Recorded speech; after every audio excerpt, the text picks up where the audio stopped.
자, 오늘 서로 짐을 지라라는 제목으로 함께 은혜를 나누겠습니다. 서로 짐을 지라.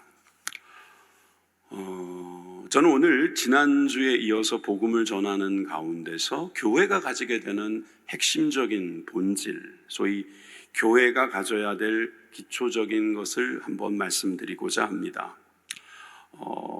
그러기에 앞서 제가 여러분들에게 한 가지 제가 옛날에 들었던 그 이야기를 함께 들려드리면 재미있을 것 같습니다. 유럽의 여러 나라에서 이 비슷한 이야기가 있습니다. 포도나무가 많이 있는 마을에 포도가 많이 열려서 이 축제를 벌이고 싶었다고 합니다. 그래서 이 축제는 역시 포도가 많으니까 뭐가 빠지면 안 되겠어요? 포도주, 그렇죠. 포도주가 빠지면 안 되겠다. 그래서 포도주통에다가 자신의 집에서 만든 포도주를 넣자. 그렇게 이야기를 하고 시간이 24시간이 지나갑니다. 24시간 지나가려면 이렇게 시계가 돌아가야 돼. 아직 시계. 그렇지. 오케이, 잘했어요. 24시간 동안 막 여기저기서 포도주를 갖고 와서 자기 집에서 쓰고 있는 포도주를 다 이렇게 집어넣는 거예요. 그러면은 저기 가득 차서 온 사람들이 다 먹을 수 있지 않을까요? 근데 들통이 나버렸는데 나중에 잔치를 하려고 딱 열어봤더니 저 안에 뭐가 많이 있었다? 다 맹물이었다. 딱 이렇게 아주 극적인 효과가 있어야 되는 거예요. 다음 주부터는 조심하세요. 다음 예배 때는 그 엔터키 하나 이렇게 살짝 누르는 거 하나가 이거 굉장히 섬세합니다. 하여튼 이거 만드느라고 저도 혼났습니다. 저 시계 돌려야지. 저건 물 나오는 거 저건 또 AI의 도움을 받았습니다. 그러고 보면 참 시대가 이렇게 좋아졌는데 저는 이 옛날 이야기가 어찌 보면 지금도 통하는 이야기라고 생각해요. 24시간 동안 다들 고민했을 겁니다. 그래, 우리 포도가 많이 열렸으니까, 그리고 저 한 10년 전에 있었던 거 좋은 거, 그때 아주 볕이 좋았던 거, 그거 가지고 가서 명품인데 그거 넣자. 이런 사람도 있을 거고, 여보, 그러지 마. 다른 사람 다 들 테니까 우리만 맹물 넣으면 어떻겠어? 근데 공교롭게도 다 같이 그 생각을 한 거예요. 그 포도 맛이 나지 않고 물 맛이 났다. 어찌 보면 한 명도 포도주를 넣지 않았다. 씁쓸한 이야기죠. 오늘 이야기도 사실은 혼자 아닌 여럿 또 함께 하는 가운데서 일어날 일에 대한 말씀입니다.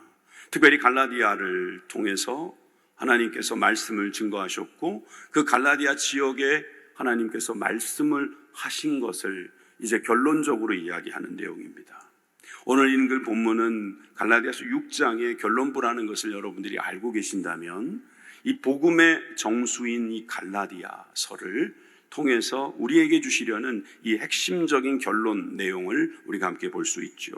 저는 갈라디아서를 여러 별명이 있다는 것을 여러분들에게 말씀드리고 싶습니다. 기독교 자유 대헌장, 종교개혁 헌장, 자유의 서신, 여신이 아니고요, 서신, 또 복음의 변증서, 이렇게 여러 별명들이 있습니다. 마틴 루터가 이 종교개혁을 할 때 이 갈라디아서는 나의 와이프와 같다 그랬어요. 그 정도로 필요한 책이고, 그 정도로 친밀한 책이고, 그 정도로 사랑스러운 책이다 이 말이에요. 여러분, 그렇게 생각하는 이 갈라디아서의 마지막 이야기가 시작됩니다. 첫째는 서로의 짐을 지라는 겁니다. 목소리가 좀 좋지 않아 죄송합니다. 이해해 주십시오. 서로의 짐을 지라, 이 말씀 한번 생각해 보십시다. 자, 갈라디아라는 지역을 혹시 여러분들은 또 헷갈리십니까? 제가 여러분들에게 이것을 가르쳐 드리는 것을 당분간은 할 생각입니다. 너무 모르면 그냥 막연할 수 있으니까 그림을 통해서 알려드리죠. 바울이 제1차 전도 여행을 했었을 때 이 갈라디아 지역을 가게 되었습니다. 그 지역을 요즘 지명으로 말씀드린다면 그리스, 튀르키예, 시리아, 레바논, 이스라엘, 저 지역을 다닌 거거든요. 물론 그리스는 2차부터 갔습니다만은 이 튀르키예 지역에서 있었던 이 사역, 그 다녔던 지역을 한번 보여드립니다. 다녔던 도시의 이름이 저렇습니다. 자, 그런데 갈라디아는 어디냐? 갈라디아는 경기도 같이 하나의 지역이에요. 다시 한번 지역 이름만 여러분들에게 넣어드리면 저 노란색 지역 중에 정가운데 갈라디아라는 지역이 있죠. 저 갈라디아 지역이 전부 다 바로 이 갈라디아서를 수신할 만한 교회라고 할 수 있습니다. 그러니까 안디옥에 지어진 교회 이고니온이나 루스드라나 더베나 더가까지 말씀이 증거되지 않았을까? 그래서 여러분 보통 에베소서, 그럼 에베소라는 하나의 부청과 같은 시에 보내진 책이라면 이 갈라디아서는 갈라디아에 있는 모든 교회들에게 보낸 편지로 볼 수 있는 거죠. 그러니까 로마서에 이어서 복음의 핵심적인 내용들이 들어가 있다고 할 수 있습니다. 자, 그런데 이 갈라디아서에서 이렇게 말했던 것을 여러분들이 기억하십니까? 5장 1절에서 또 13절 우리 한번 같이 읽어보겠습니다. 시작! 그리스도께서 우리를 자유롭게 하려고 자유를 주셨으니 그러므로 굳건하게 서서 다시는 종의 멍에를 매지 말라. 형제들아, 너희가 자유를 위하여 부르심을 입었으나 그러나 그 자유로 육체의 기회를 삼지 말고 오직 사랑으로 서로 종노릇 하라. 자유. 그래서 자유대원장이라는 말이 나오는 거예요.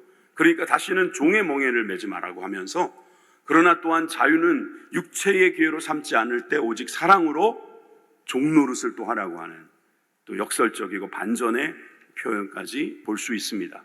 자, 그런데 이게 결론이라고 말했다면 실질적으로 본론은 뭐냐 하면 이겁니다. 여러분 지역을 보면 알겠지만 이스라엘에서 유대인들이 그 지역까지 유대교를 전파했습니다. 근데 그 유대교는 아시다시피 율법이 중요했습니다. 안식일을 지켜라, 또 코셔라고 해서 먹는 것도 중요하다, 할례도 해라, 막 이러면서 유대교에서는 뭔가 이걸 지켜라 막 그렇게. 그런데 바울은 그리스도를 만나고 나서 얻게 된 그 자유, 이 복음에 대한 이 자유를 가지고 이 갈라디아 지역에 있는 교회들에게 선언하고 있는 것입니다. 우리는 더 이상 종이 아니다. 주님 주시는 자유를 가지고 오히려 그 자유를 가지고 사랑의 종노릇을 하라고 가르쳐 주시는 거죠. 그러다 보니까 이 16장 1절에서는 과감하게 이렇게까지 말하게 되는 겁니다. 2절 말씀입니다. 너희가 짐을 서로 지라 그리하여 그리스도의 법을 성취하라. 그리스도의 법은 뭐겠습니까? 결국 사랑이잖아요. 이 사랑의 법을 지키려면 서로 짐을 지라 그랬습니다. 여기서 짐이라고 하는 단어가 중요합니다. 이 바로스라고 하는 이 짐은요, 보통 짐이 아니에요. 바위덩어리 같이 엄청나게 큰 짐을 말하는 겁니다. 위기나 고난입니다. 이 짐은요, 우리 혼자서는 질 수 있는 짐이 아니에요. 그러니까 한국어에는 이 짐을 서로 지라 그랬더니 그냥 남의 짐 좀 들어주는 것처럼 생각해요. 자기 애인 핸드백 들어주는 것처럼 생각해요. 그거 아니에요. 여러분, 이 짐은요, 혼자서는 못 지는 짐이에요. 바로스라는 큰 짐입니다. 이것을 서로 지라고 하는 것입니다. 이렇게 함으로 인해서 그리스도의 법을 성취하라. 요한복음 13장 34절에서 35절 말씀해 보니까 새 계명을 너희에게 주노니 서로 사랑하라. 내가 너희를 사랑한 것 같이 너희도 서로 사랑하라. 너희가 서로 사랑하면 이로써 모든 사람이 너희가 내 제자인 줄 알리라. 서로 사랑하라는 그리스도의 법을 이루기 위해서 우리는 그 무거운 짐, 고난이라든지 역경이라든지 위기라든지 우리 공동체에 걸려진 이 모든 짐들을 서로 져주라는 것입니다. 심지어 로마서 15장 1절에도 이런 말씀이 있습니다. 믿음이 강한 우리는, 참 격려가 되는 말입니다. 그죠? 우리가 믿음이 강했던가 싶죠. 그런데 다른 이들에 비하면 강하다고 인정하는 겁니다. 로마 교회에 보낸 편지가 로마에 있는 불특정 다수일 가능성이 많은데 그들에게 그냥 바울이 툭 던져본 말일까요? 저는 이것을 격려의 말이라고 생각합니다. 믿음이 강한 우리는 마땅히 믿음이 약한 자의 약점을 담당하고 자기를 기쁘게 하지 아니할 것이라. 짐을 지다 보면 기쁘지는 않겠죠. 그런데 여러분, 내가 강하기 때문에, 내가 그보다 강하기 때문에 그가 가지고 있는 약점을 져주기 위해서는 때로는 기쁨도 유보하고 그것을 져주라는 것입니다. 여러분, 저는 선교가 이런 일이라고 생각합니다. 우리 다음 세대를 양육하는 일이 그 일이라고 생각합니다. 그리고 우리가 함께 모여서 말씀을 배우는 것도 그와 같다고 생각합니다. 여러분, 우리 교회에 보면은 이렇게 함께 해야 될 일이 있습니다. 혼자 해서는 도저히 안 되는 일, 함께 합시다 하는 그 일들은 믿음이 약한 사람도 그 중에 섞여 있기 때문에 바로 여러분, 바로 당신이 믿음이 강하다고 생각하시고 주님께서는 힘든 일도 한번 지고 가라, 자기 십자가로 생각하고 나를 따라와라, 그렇게 말씀하신 겁니다. 고린도전서 12장 26절의 말씀도 함께 읽어봅시다. 만일 한 지체가 고통을 받으면 모든 지체가 함께 고통을 받고, 한 지체가 영광을 얻으면 모든 지체가 함께 즐거워하느니라. 월드컵이 있었습니다. 아니, 있습니다. 아직 안 끝났죠? 예, 거기에 보니까 골을 못 넣었어요. 그래서 졌죠. 예, 한 사람이 못 넣었어요. 한 사람만 넣었어도 무승부인데, 그러니까 그 한 사람이 누군지 모르겠지만 그 사람의 고통이 나의 고통이 되는 이유는 뭘까요? 우리가 하나이기 때문입니다. 여러분, 그들이 영광을 받합시다. 11명 거기서 열심히 뛴 사람만 영광입니까? 우리도 그게 너무 좋은 겁니다. 그런 겁니다. 여러분, 지금 이 6월 달에 많은 사람들이 호국 영령들을 생각하고 그들의 희생을 생각합니다. 그들이 자기만을 위해서 싸웠다면 죽었겠습니까? 도망갔지? 나라 팔아먹었지? 공동체를 생각하니까 죽기까지 나라를 지켰던 것입니다. 여러분, 공동체라는 것은 약한 자들을 위해서 그래도 조금이라도 더 나은 사람이 희생하고 그러면서 고통도 받지만 나중에 함께 영광도 누리게 되는 그런 축복임을 믿으시면 아멘 하십시다. 그래서 교회 생활은 산속에 들어가서 수도하는 게 아니고 함께 모여서 함께 무거운 짐을 서로 나누어 지는 것인 줄 믿으시기를 바랍니다. 전도서 4장 9절에서 10절은 참 다정한 말씀입니다. 두 사람이 한 사람보다 나음은 당연히 낫지요. 돈을 모아도 2배가 모아지니까요. 근데 그 얘기가 아닙니다. 그들의 수고함으로 좋은 상을 얻을 것입니다. 여러분, 수고함이 좋은 상이 된다는 거예요. 두 사람이 합친 것만으로도 상이 된다는 말씀입니다. 믿으십니까? 두 사람이 함께 했다는 것만으로도 주님께서는 상을 주시겠다는 것입니다. 혹시 그들이 넘어지면 하나가 그 동물을 붙들어 일으키려니와 홀로 있어 넘어지고 붙들어 일으킬 자가 없는 자에게는 화가 있으리라. 누구한테 화가 있다고요? 홀로 있어 넘어지고 붙들어 일으킬 자가 없는 자에게. 그 사람이 뭘 잘못했다고 화가 있습니까? 예, 같이 하는 사람이 없어서 화가 생긴다는 거예요. 나무랜다기보다는 여러분, 그 정도로 우리가 함께 있다는 것은 서로를 일으켜 줄 수 있는 복이 있다는 것을 반증하는 것입니다. 여러분, 그렇다면 우리가 무거운 짐이 있을 때는 서로 힘을 모아 함께 지어가는 것이 마땅하리라 믿습니다. 두 번째로, 이 갈라디아서에 이 복음의 자유를 선언하면서 마지막에 그 자유로 육체의 기회를 삼지 말라고 할 때에 자기의 또 짐을 지라고 말씀하십니다. 아까는 서로의 짐을 지라고 하더니 이제는 또 자기의 짐도 지라는 것입니다. 아까 2절 말씀을 다시 한번 되새겨 보십시오.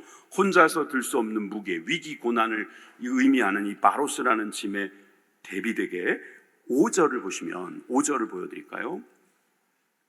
한번 읽어볼까요? 5절만. 각각 자기의 짐을 질 것이니라 그랬어요. 이 짐은 또 무슨 뜻을 가지고 있을까요? 바로스가 아닙니다. 포르티온입니다. 이 한국어는 다 짐으로 되어 있으니까 이거를 정말 이 깊은 의미를 알지 못하죠. 그러니까 제가 여러분들에게 오늘 강조합니다. 이 포르티온이라는 단어는요, 배낭이에요, 배낭. 군인이나 여행객들이 개인적으로 메고 가는 배낭을 의미합니다. 그러니까 자기 짐은 자기가 지고 가라는 겁니다.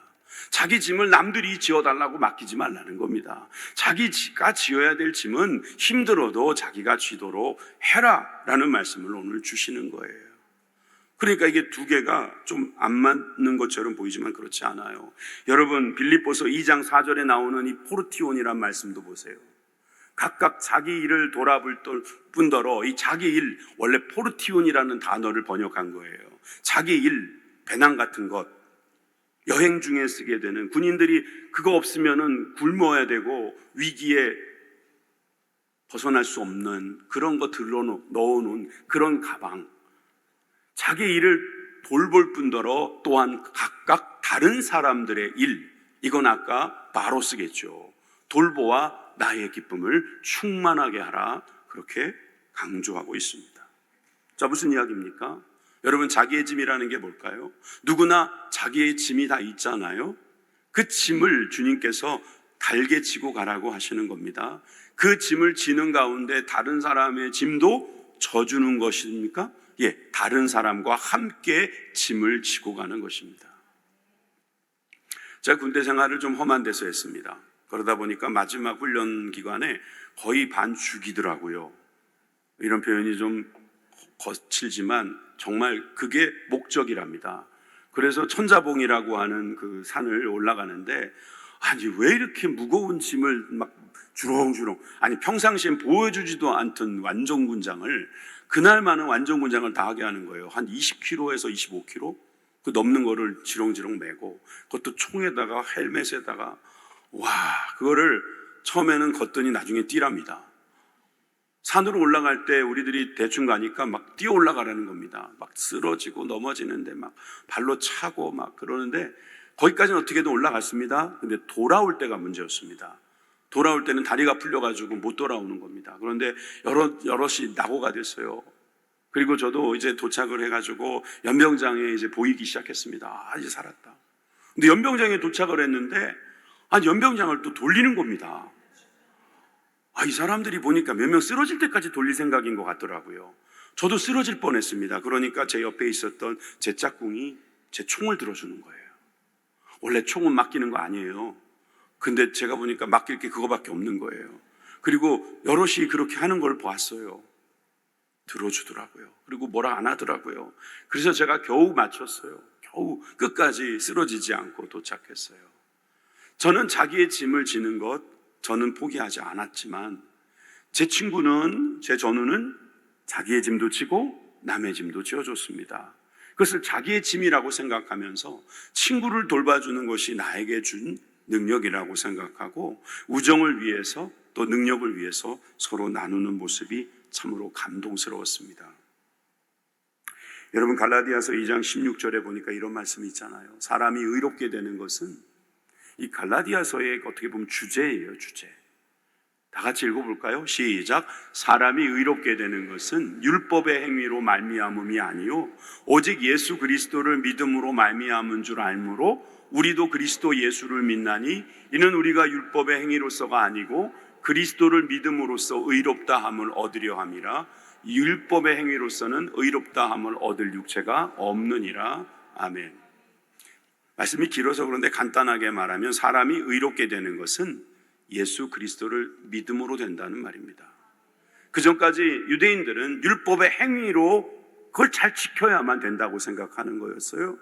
그런데 그리스도를 믿음으로써 의롭다함을 얻었으니 율법의 행위로서 의롭다함을 입을 육체가 없다는 것을 우리가 깨닫고 은혜로 생각하고 감사로 생각하고 서로를 위하여 짐을 지라고 말씀해 주시는 거겠죠.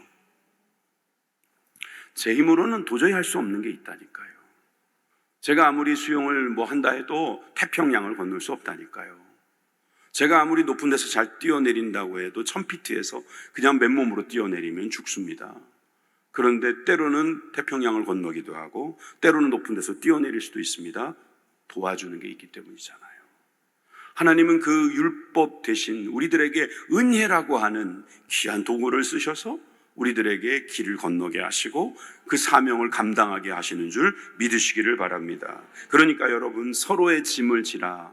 이 말씀은 우리 공동체에게 주신 그 짐을 맹물 만들지 말라는 것이고, 자기에게 주어진 짐을 우리가 지고 감으로 인해서 하나님의 은혜를 놓치지 말라는 것입니다. 그러므로 서로 짐을 지라, 자기의 짐을 지라, 자기 짐을 지라, 이 두 말씀은 동전의 양면과 같습니다.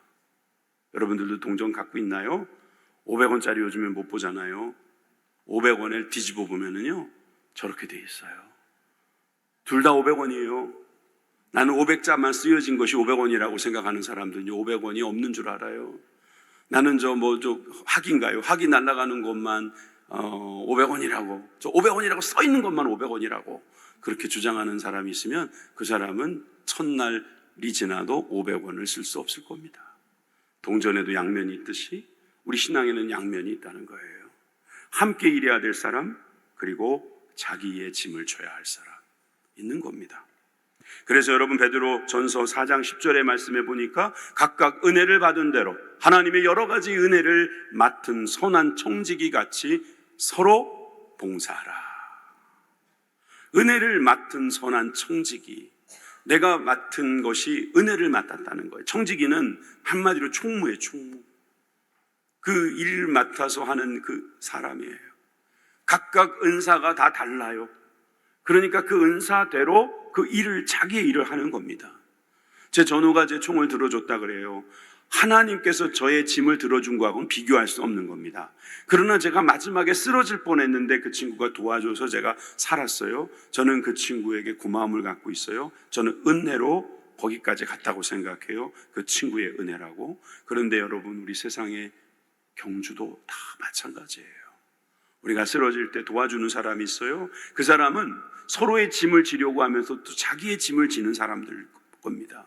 그런데 자기는 뛸 수 있는데, 자기가 멀쩡히 할 수 있는데 좀 더 편하자고 남에게 자기 거 맡기고, 자기 다른 사람은 고생시키고 자기는 놀고 있다면 이것은 이 말씀에 위배되는 것이죠.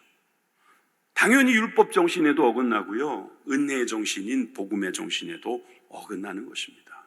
내가 할 일은 내가 해야 된다. 자기의 일이 무엇인지를 알고 선한 청지기, 은혜를 맡은 선한 청지기처럼 사용하시기를 주님의 이름으로 축원드립니다. 마지막 하나 더, 모든 짐은 겸손히 지라는 것입니다.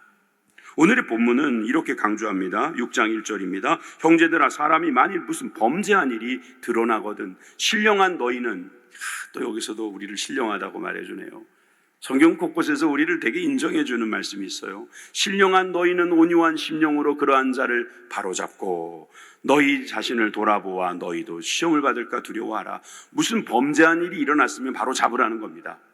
바로 잡는 거예요. 근데 어떻게 바로 잡으라고요? 온유한 심령으로. 네? 온유한 심령으로. 그리고 너 자신을 살펴보아 너도 시험 받을까 두려워하면서.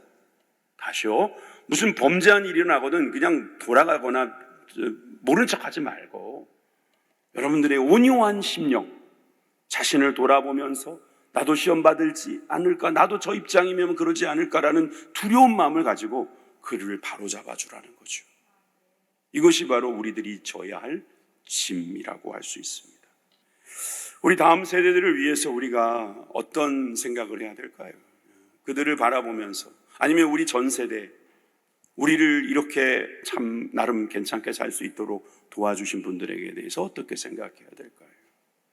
여러분, 이 모든 것들은 우리가 겸손하게 만드는 도구인 줄 믿으시기 바랍니다. 우리가 잘한 것은 잘한 대로 배우면 됩니다. 또 못한 것은 나도 그 입장이 되면 그럴 수 있다 생각하면서 그들을 위로하고 그들을 격려하고 그들을 참으로 타산지석 삼는 것, 이것이 바로 우리들의 자세일 줄 믿습니다. 갈라디아서 6장 3절에도 뭐라고 말씀하십니까? 만일 누가 아무것도 되지 못하고 된 줄로 생각하면 스스로 속임이라. 어떤 드라마에서 이런 말 했잖아요. 너 뭐 돼? 뭐 돼? 라고 물어보는 거예요. 아무것도 아니면서, 후 불면 날아갈 거면서, 그냥 연약하디 연약한 인생이면서 뭐라도 되는 것처럼. 제가요, 축구를 보면서 그런 걸 많이 생각한다니까요. 이번엔 저 축구를 안 봤는데, 신방 중에 있어서 안 봤는데 안 보길 잘했던 것 같아요. 봤으면 죄를 여러 번 졌을 것 같아요. 다 감독이야, 다. 왜 감독은 말이야 뭐 이렇게 했냐 저렇게 했냐. 예. 여러분, 뭐 됩니까 우리가? 솔직히 이거는 웃자고 하는 말이고, 이거는 그냥 어디까지나 우리의 어떻게 보면 유흥일 수도 있습니다만은, 우리가 다른 사람을 보면서 왜 그렇게 하지? 왜 그거밖에 안 되지? 그렇게 생각하면 교회 생활할 때 너무 어려운 겁니다. 그런데 여러분, 그들이 그렇게 할 때 우리가 보고 느끼는 겁니다. 아, 기도해 줘야겠구나. 나도 그럴 수 있겠구나. 그러면 내가 할 길 무엇일까? 그러면서 겸손을 가지고 그 짐을 지면 되는 겁니다. 겸손이라는 마음이 빠진 상태에서 자기 짐을 지든 서로의 짐을 지든 여러분 그 짐은 다 어려울 겁니다. 오늘도 주신 이 말씀을 가지고 여러분 갈라디아서 6장 4절에서 5절 말씀도 보셔요. 다 곳곳에 뭐라고 돼 있습니까? 자기의 일을 살피라, 자기의 짐을 질 거라 했는데 자기의 일을 먼저 살피라고 말하지 않습니까? 이 자기의 일을 살피라 이 말이 도끼마조예요. 이 이름 이상하잖아요. 도끼마조. 그래서 옛날에 제가 뭐라고 그랬어요? 이거는 시험하다, 분별하다, 확증하다 이런 뜻이라고 그랬죠. 도끼 안 맞으려면 시험하십시오. 예. 도끼마조 이 말은 시험하라는 거예요. 자기 일을 한번 시험해 보라는 거예요. 나도 그럴 수 있지 않을까? 내가 그 시험대에 오르면 나는 과연 잘할 수 있을까? 그래서 골로새서 3장 13절에서 14절에 보니까 누가 누구에게 불만이 있거든 서로 용납하여 피차 용서하되 주께서 너희를 용서하신 것 같이 너희도 그리하고 이 모든 것 위에 뭐를 더하라고요? 사랑을 더하라고 하는 겁니다. 겸손한 사람만이 이 말씀을 순종할 줄 믿습니다. 이는 온전하게 매는 띠니라. 사랑의 띠로 묶여진 사람들이다. 여러분 이 말씀을 믿으시면 아멘 합시다. 아까 그 포도 농장이 많은 마을 이야기를 했죠.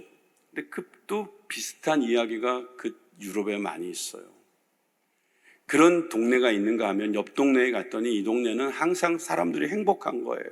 근데 어떤 나그네가 지나가게 됐습니다. 이 나그네가 지나가면서 사람들을 불러 몹니다. 나한테 아주 신기한 돌이 하나 있다고.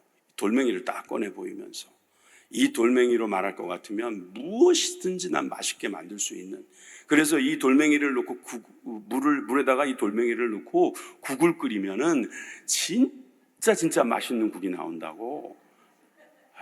이따 3부 예배 때 애들한테 쓰려고 진짜 이렇게까지 만들었다니까요. 제가 잘 좀 들어보세요. 자, 돌을 넣기 전에 뭘 넣어야 되겠어요? 물부터 넣어야 돼요. 물을 잔뜩 넣고 여기다가 이제 돌을 탁 집어넣습니다. 그러면서 맛을 봅니다. 맛이 벌써 나기 시작하는데 감자를 하나 넣으면 되게 맛있을 것 같다고. 그리고 또 옆에서 구경하던 사람이 감자를 가져와서 넣는데 또 다른 사람도 감자를 갖고 와서 막 썰어가지고 넣는 겁니다. 또 맛을 봅니다. 야, 이거 진짜 맛있는데 이 당근만 들어가면 진짜 맛있을 것 같다고. 그랬더니 또 당근들을 갖고 와서 또 당근을 막 집어넣어 파도 넣고 막 그런 식으로. 그러다가 이제 거의 이제 막 부글부글 막 끓을 때 이제 마지막 맛을 보는데 다 좋은데 간이 조금 안 맞으니까 많이 넣을 필요도 없다고 조금만 넣자고. 그랬더니 막 서로들 소금들을 갖고 와가지고 소금들을 막 쳐주는 거예요. 어떻게 됐을까요? 기가 막히게 맛있는 음식이 나왔다는 거예요. 저렇게 막 드시고 싶죠? 아까 그 포도 마을과 이 돌멩이 마을하고 어떤 차이가 느껴지십니까? 나 하나쯤이야. 아니야, 내가 조금만 더. 어느 마을이 더 행복할까요? 어떤 교회가 진짜 교회일까요? 담임 목사가 뭘 하자, 선교합시다, 뭐 하자 할 때 다른 사람이 하겠지. 그 취지는 좋으나 그 방법에 난 동의하기 어렵소 라든지 나는 돈이 없으니 뭐 그렇게 말하고 얼마든지 뒤에 구경하실 수 있습니다. 여러분 그렇다고 해서 여러분들이 교회가 아니라는 소리는 아닙니다. 그런데 여러분 교회란 어떤 교회가 행복한 교회인가? 저는 이렇게 겸손한 교회가 좋은 교회라고 생각합니다. 그 사람이 말하는 걸 듣고 이 사기꾼 같은 놈, 돌멩이가 무슨 맛이 나냐고 저런 식으로 해가지고 우리 사기치려고 그러는 거 아니냐고. 근데 결국은 그 동네 사람들이 같이 나눠 먹었잖아요. 여러분 이것이 그 유럽에 있는 떠도는 그 전설 같은 이야기인가요? 아니요. 우리 주변에 일어나고 있는 이야기예요. 데살로니가전서 5장 11절에 그러므로 피차 권면하고 서로 덕을 세우기를 너희가 하는 것 같이 하라. 또 우리를 격려해 주시네요. 피차 권면하고 서로 덕 세우기를 너희가 하는 것. 너희라면 그렇게 해야 된다는 거예요. 너희가 교회니? 그러면 교회답게 피차 권면하고 서로 덕을 세워야지. 너가 그리스도인이라며 복음을 받았다며 율법에 얽매이지 않는 자유의 몸이 되었다며 그렇다면 너희가 하는 것 같이 피차 권면하고 서로 덕 세우기를 위하여 하라. 그래서 야고보서에도 보면 5장 16절에 우리들에게 서로 죄를 고백하고 병 낫기를 위하여 서로 기도하면 의인의 강구하는 역사 하느님이 큼이라고 말했습니다. 누가 아파서 병원에 입원했다고 합니다. 그럼 같이 기도해 주는 겁니다. 여러분들은 병원에 입원 안 하실 것 같습니까? 여러분 백날 촌날 그냥 이렇게 건강하게 사실 것 같습니까? 서로를 위해서 기도해 주는 겁니다. 교회가 크다 보니까 여러분들이 그냥 각자 그냥 개인 플레이 하기가 좋은 교회가 되어버렸어요. 진짜요. 옛날에는 우리가 작은 데서부터 커왔기 때문에 그런 어떤 묶음이 잘 되어 있었단 말이죠. 그런데 요즘 어떻습니까? 그게 시간이 지나다 보니까 그 결집력이 약해진 걸 느끼게 됩니다. 나는 나이가 들었으니, 나는 할 만큼 했으니, 나는 낼 만큼 냈으니 나는 좀 빼주소. 그런 분들만 많아지면 결과적으로 우리 교회는 어떻게 될까요? 지난주에 어떤 장로님께서, 제가 3부 예배 때는 이 말씀을 할지 모르겠지만 2부 예배는 장로님들도 많이 계시니까 누구라고 밝히기 어렵습니다. 그런데 장로님께서 요즘에 이제 부지연금 때문에 걱정을 하시는 장로님이 있다는 것을 저한테 말해 주셨어요. 얼마를 내야 될지 모르겠다는 거예요. 이게 분명히 서로의 짐을 져야 된다는 건 아는 거예요. 이게 무거운 짐이니까 같이 져야 된다는 건 알겠어요. 근데 자기의 짐은 자기가 할당된 몫이 있는 것 같은데 이게 헷갈리는 거예요. 그래요. 헷갈리시겠네요. 동의되죠? 저도 헷갈릴 것 같아요. 어떤 분들은 그걸 좀 정해줬으면 좋겠다고 하는 분들도 계신데요. 어떤 분들은 그냥 자유롭게 하시는 분들도 계십니다. 그래서 정해줬으면 좋겠다. 이 정도면 되지 않겠나? 라고 생각하신다면, 그래요. 시험 들지 마시고 들어보십시오. 저는 어떻게 생각했는가? 저게 한 평당 500만 원일 겁니다. 470만 원인가 그래요. 뭐 주변에 있는 거는 1000만 원이 넘습니다. 한 평에. 그래요. 한 500만 원이라 잡고 나는 몇 평 정도 하는 게 좋을까? 그래, 담임 목사가 됐으니 복도 많이 받았고 내가 2평 하자. 이런 마음이 생겼어요. 아내한테 물어봤더니 그래, 그 정도 합시다. 즐거운 마음으로 2평 했습니다. 저는 장로님들이라면 몇 평 하실 수 있을까 궁금합니다. 난 1평 못 하겠습니다. 난 반평만 하겠습니다. 난 반에 반평 하겠습니다. 정하세요. 자기의 짐이라고 생각하시고 자기 배낭이라고 생각하시고 정하십시오. 그리고 다른 사람이 하는 거 보시고 참고는 하십시오. 그런데 여러분 강제로 하지 마십시오. 이것 때문에 시험 들면은 여러분들이 똑같이 율법주의자가 되는 겁니다. 제가 여러분들을 율법주의자로 만드는 겁니다. 우리는 무엇을 했기 때문에 구원받은 게 아니라 거저받은 은혜로 구원받은 사람들이고 그 은혜가 감사하여서 이 받은 은혜를 다른 사람들도 나누어 줬으면 해서 이렇게 사는 겁니다. 선교도 하는 거고 이렇게 교사도 하는 것이고 많은 사람들에게 필요한 것도 나누어 주는 것이다. 저는 그렇게 믿습니다. 말씀의 결론을 맺겠습니다. 서로 짐을 지라. 이건 무슨 말일까요? 우리가 함께 지어야 될 무거운 짐은 함께 지자. 그러나 자기의 짐은 각각 스스로 지자. 이것은 겸손이라는 마음이 있을 때 가능하다. 주님이 그러하셨고 우리 교회도 그렇게 되기를 간절히 소망합니다. 기도하겠습니다.